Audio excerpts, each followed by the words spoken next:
Hello everyone, আমি রায়া। আশা করি সবাই খুব ভালো আছেন আর আমরাও খুব ভালো আছি।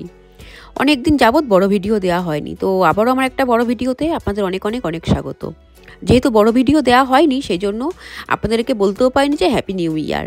তো সবাইকে আবারও বলতে চাই হ্যাপি নিউ ইয়ার। জানি অনেক দিন হয়ে গেছে, আজকে 8 তারিখ, তো অনেকটা দিন হয়ে গেছে, তবুও বলছি হ্যাপি নিউ ইয়ার। জানেন তো, আমাদের অফিস 9 দিন ছুটি ছিল, তো 9 দিনের মধ্যে 2-3 দিন ঘুরতে গেছিলাম, তো অনেক ভিডিও জমা হয়ে রয়েছে, সেগুলোই ভাবছি আস্তে আস্তে শেয়ার করব। কিন্তু ভাবি শেয়ার করব, কিন্তু ভিডিও এডিট করতে মোটেই ভালো লাগে না। ঠাকুরনগর থেকে আসার পরে ইচ্ছা করে না যে একটু ভিডিও এডিট করতে বসি। জানি না কেন এই জিনিসটা হচ্ছে, কিন্তু মোটেই ইচ্ছা করে না যে ভিডিও এডিট করি। তো 9 দিন যেহেতু ছুটি ছিল, তো আমি আর সানি ঘুরতে গেছিলাম। তো সেভাবে ঘুরতে যাওয়ার কোনো প্ল্যান ছিল না। সানি বললো চলো, বাড়িতে থেকে কি করবো, যাই একটু ঘুরেই আসি। তো আমিও বললাম যে চলো যাই। তো সেইভাবেই দুপুরবেলা খাওয়া দাওয়া করেই বেরিয়েছিলাম ঘুরতেই, কাছে পিঠেই ঘুরতে গেছিলাম। তো কোথায় যাচ্ছি সেটা যেতে যেতেই আপনাদের সাথে বলবো। তো চলুন, ভিডিওটা সাথে থাকুন, পাশে থাকুন আর পুরো দেখতে থাকুন।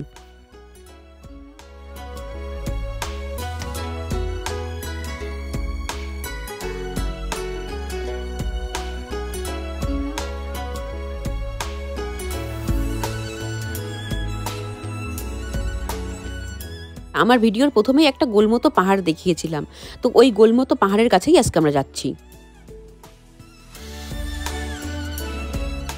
বন্ধুরা, আর 5 থেকে 10 মিনিটের মধ্যে আমরা আমাদের ওয়াটারফলসের কাছে পৌঁছে যাব। এতক্ষণ ধরে তো এত কথা বলে গেলাম, কোথায় যাচ্ছি সেটাই বললাম না। আজকে আমরা যাচ্ছি নাগানো প্রিফেকচারে কারুইজাওয়াতে। তো ওইখানে রয়েছে একটা ওয়াটারফলস, যার নাম হচ্ছে শিরাইতু ওয়াটারফলস। আর রয়েছে একটা স্বপ্নেয় আগ্নেয়গিরি, তার নাম হচ্ছে মাউন্ট আসামা। ওই যে প্রথমেই আমি বলেছিলাম যে একটা গোলমতো পাহাড়, তো সেটাই। আর রাস্তার চারিপাশ থেকে দেখেছেন কি সুন্দর বরফ। এই দেখুন, আমাদের গাড়ি রাখার জন্য 500 ইয়েন দিয়ে টিকিট কেটে নিলাম। এবার যাওয়া যাক আস্তে আস্তে। বরফ দেখতে যতটা সুন্দর, কিন্তু থাকার জন্য কিন্তু মোটেও একদম ভালো না। যখন প্রথম জাপান এসেছিলাম, তখন না বরফ দেখার জন্য মনটা কেমন উসখুস উসখুস করতো।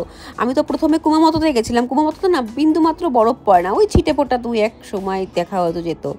কিন্তু ইয়ামানশিতে আমরা আছি 1 বছরের বেশি হয়ে গেছে, কিন্তু এত পরিমাণে বরফ দেখতে ভীষণ ভালো লাগে, কিন্তু থাকার জন্য বরফ একদম ভালো না। যারা এই বরফের মধ্যে দিনের পর দিন থাকে, তারাই বুঝতে পারে যে বরফে থাকার কষ্টটা কতটা। দেখতে সত্যিই খুব সুন্দর লাগে। তো চলুন এবার আস্তে আস্তে করে যাওয়া যাক।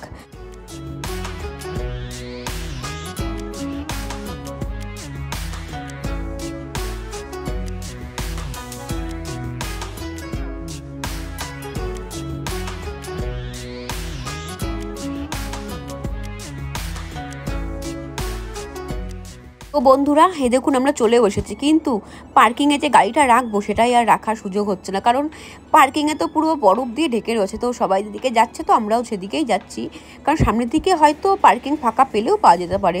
তো চলুন আস্তে আস্তে সামনের দিকে যাওয়া যাক।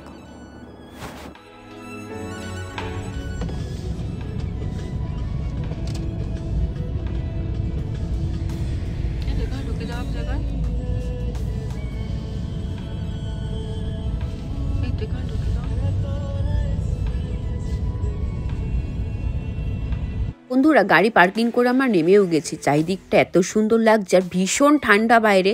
ঠান্ডা হোক আর যাই হোক, ঝর্ণার কাছে যখন এসেছি তো যেতে তো হবেই। তো চলুন। ঠান্ডা কেমন?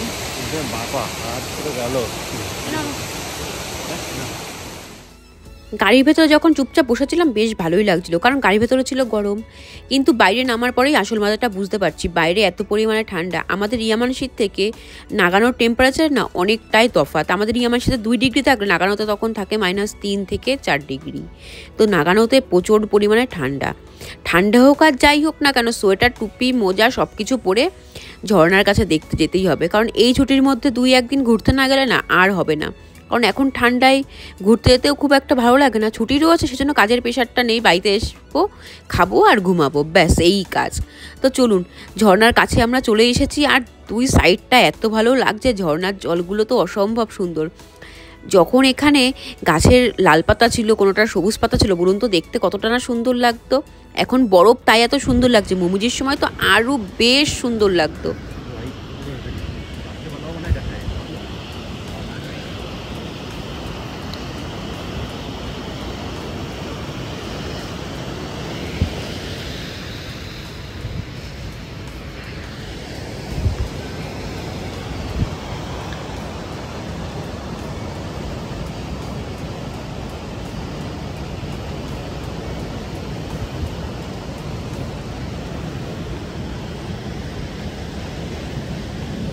অন্যান্য জায়গায় যে ঝর্ণাগুলো দেখতে যাই তো সেই ঝর্ণার জলগুলো পড়ে পাহাড়ের একদম চূড়ার থেকে, কিন্তু এই ঝর্ণা আর অন্যান্য ঝর্ণার মধ্যে কিন্তু অনেক তফাৎ।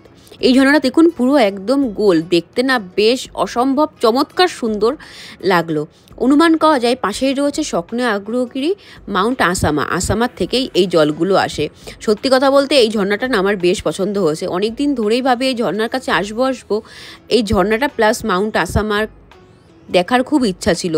আমরা যখন নাগানোতে মাছ কিনতে যাই তখন অনেকবার আলোচনা করেছি সানিয়ার আমি যে এই ঝর্ণার কাছে একবার আসতে হবে, কিন্তু সেই সময় সুযোগ কোনোটাই হয়ে ওঠেনি। তো এই 9 দিনের ছুটির মধ্যে ভাবলাম যে ঘুরেই আসি। ঝর্ণাটা না আমার বেশ পছন্দ হয়েছে। আর আপনাদের কেমন লাগলো এই ঝর্ণাটা অবশ্যই কিন্তু কমেন্ট করে বলবেন।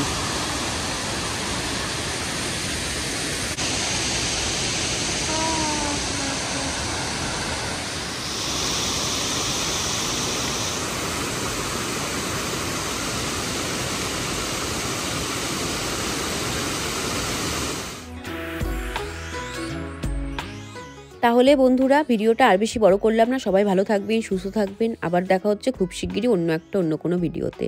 আর ভিডিওটা কেমন লাগলো অবশ্যই কিন্তু কমেন্ট করে বলবেন। আর ভিডিওটা ভালো লাগলে অবশ্যই একটা লাইক কমেন্ট শেয়ার করে দেবেন। তাহলে আজকের মতো আসি, টাটা, বাই বাই।